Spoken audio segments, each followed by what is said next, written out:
নমস্কার বন্ধুরা, আমি পায়েল আর আপনারা শুনছেন প্রবাসী মেয়ের গল্প।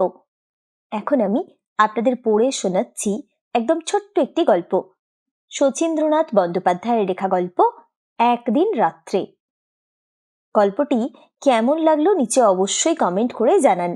আর যেসব বন্ধুরা এখনো সাবস্ক্রাইব করেননি তাদের যদি নিত্য নতুন স্বাদের বাংলা অডিও স্টোরি শুনতে ভালো লাগে তাহলে চটপট সাবস্ক্রাইব করুন প্রবাসী মেয়ের গল্প। আর আপনাদের ভালো লাগার গল্পগুলো শেয়ার করে নিন পরিচিত বন্ধুবান্ধব বা আত্মীয় স্বজনের সঙ্গে যারা আপনার মতোই বাংলা অডিও স্টোরি শুনতে ভালোবাসেন। শুরু করছি একদিন রাত্রে। বিএসসি পরীক্ষা সামনে এসে গেছে, পড়াশুনো কিছুই করিনি। মেজদার নতুন মোটরটায় 70 মাইল স্পিড দিয়ে ডায়মন্ড হারবারে কিংবা চন্দননগরে বন্ধুবান্ধব নিয়ে হল্লা, এইসবেই দিন কেটেছে। কিন্তু আর নয়, বই খুলে এবার ঘরে বসেছি। রাত বোধহয় অনেক হলো।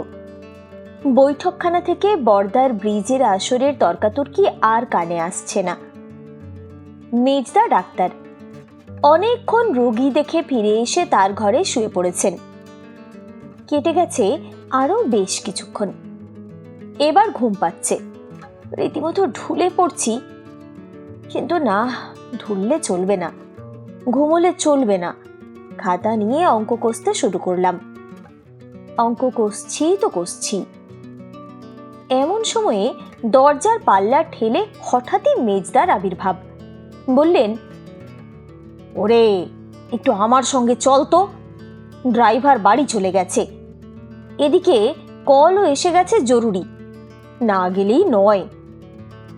যত জ্বালাতন এই এত রাত্রে, ডাক্তারি করা যে কি ঝকমারি। বড় ভারিক্কি মানুষ এই মেজদা, এখনো বেশ সমীহ করে চলতে হয়।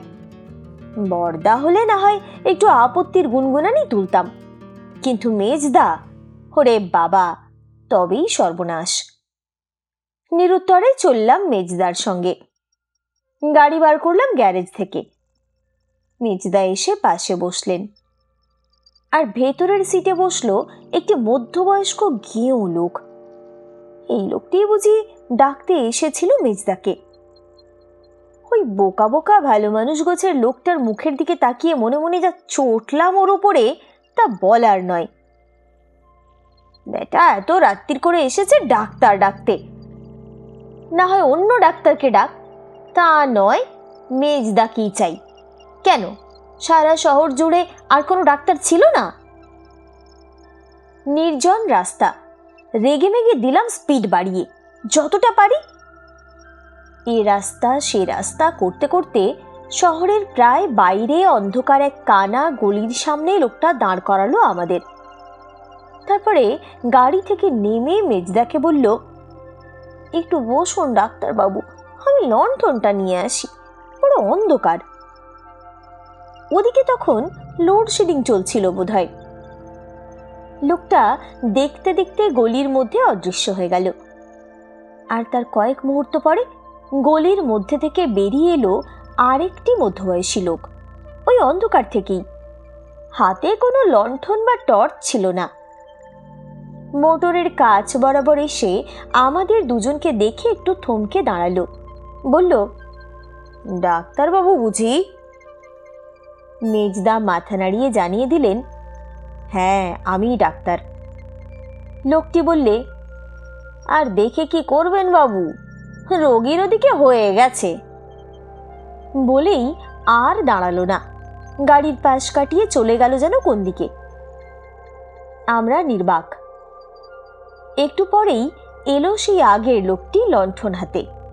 বলল, আসুন ডাক্তারবাবু। মেজদা যথারীতি গেলেন তার পিছনে পিছনে। কিন্তু কি আশ্চর্য, ফিরে এলেন একটু পরেই, যেন পলক ফেলতে না ফেলতে। একটা সিগারেট ধরাবার ইচ্ছে ছিল, তার আর ফুরসত পেলাম না।